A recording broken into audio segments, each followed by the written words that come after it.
Good afternoon, everyone. I'm Victoria Lara, and you're watching ntTV's online report. In a press conference at 12 today, Texas Governor Greg Abbott outlined executive orders he plans on issuing to help Texas begin to reopen businesses. Now, starting today, businesses with minimal to no exposure to the virus will open using a retail-to-go model.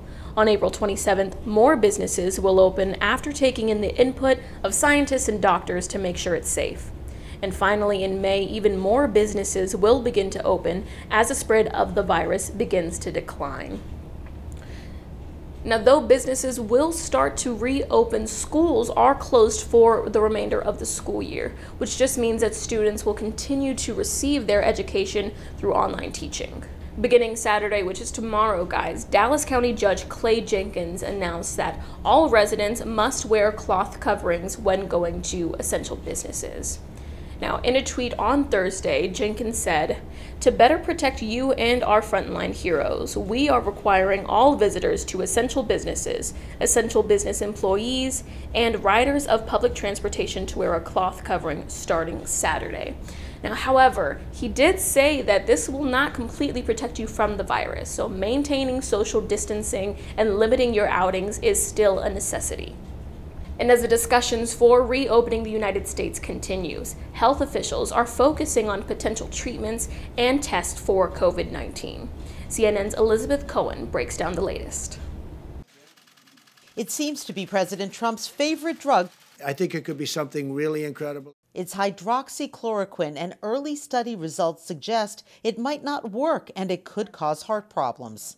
Thursday, the head of the U.S. Food and Drug Administration told the Washington Post that he doesn't feel political pressure to push this drug forward as a treatment for COVID-19. I can promise the American people that FDA will use science and data to drive our decisions always. And there are other drugs being studied to see if they might work against the novel coronavirus. On Thursday, in just one day, nearly 40 new clinical trials to study potential treatments for COVID-19 were registered here on this government list of clinical trials.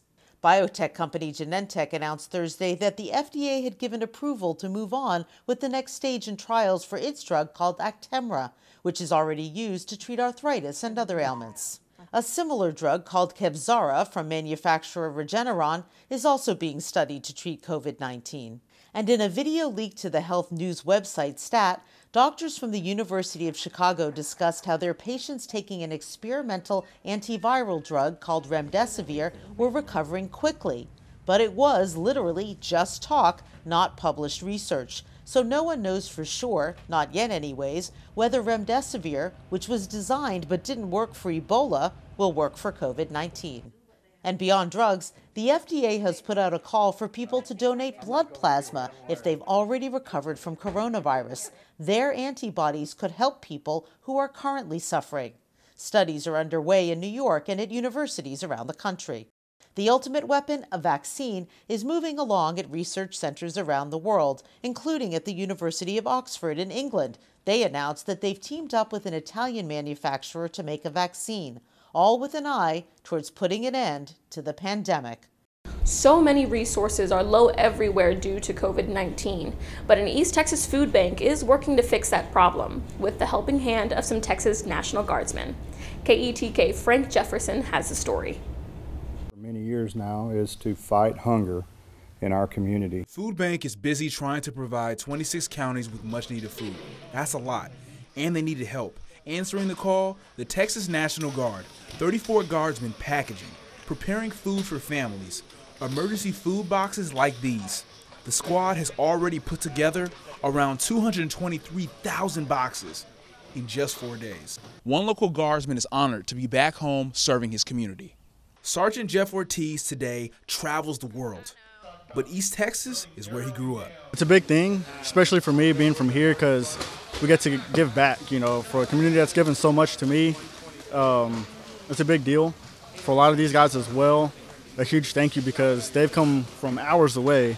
I mean, you can see them working real hard behind us to be able to help out. This is about as best as it gets for me. Being in the Army, you're going to get called out to several different places. You're going to go do different things. So to be able to come back home and to be able to serve the community, that's kind of that's pretty cool, you know. Ortiz and his team went straight to work, getting supplies ready and arranging boxes so more packaged meals can be prepared. A moving tribute from a rooftop in Italy. For just a few moments, ambulance sirens were replaced by the sweet music of a violin, a melody both sad and hopeful for the people of Cremona.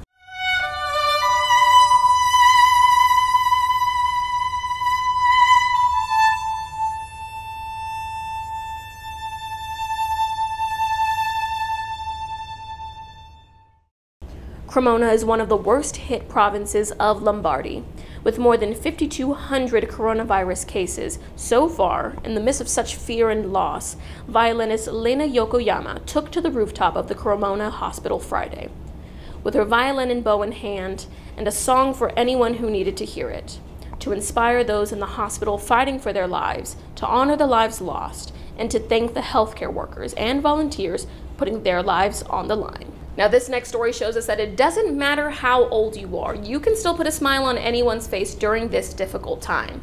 KOVR's Heather Jansen has more. It's not your average ding-dong ditch. Mika McLean makes her run house after house, dropping something special on each doorstep. In one word, happy. She can tell you how she hopes people feel when they find them. All with the help of her parents, Michelle and Mike. Hopefully they come out, they see a bouquet on the ground, and they start smiling. The families dropped off dozens of tiny bouquets for their neighbors in Winters over the last couple of weeks.